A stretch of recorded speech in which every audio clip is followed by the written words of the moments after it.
Ранішній тиші звініть вдаль ревель, як шум спілої нивы, як золотий розлом, мелодія душі моєї айчини спів, високий і правдивий.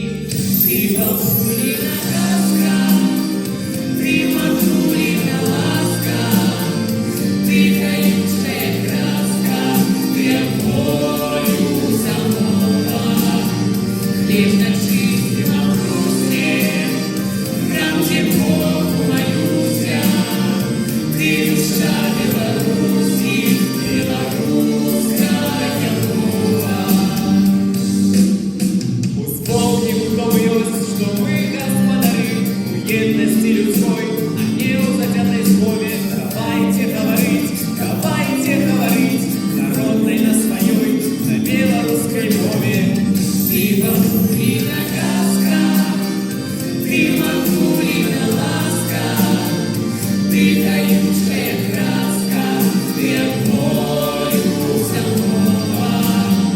Хлеб на чистом крусе, там, где Богу молюся, ты душа Беларуси, белорусская мова.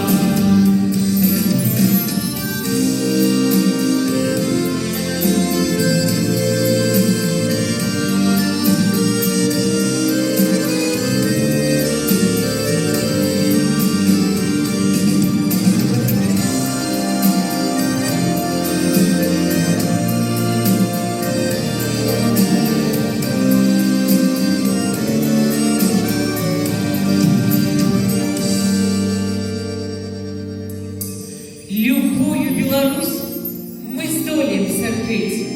Родимая земля, моего життя основа. Не дай померти нам, не дай нам онеметь. Будем жить готовы, живая мова. Ты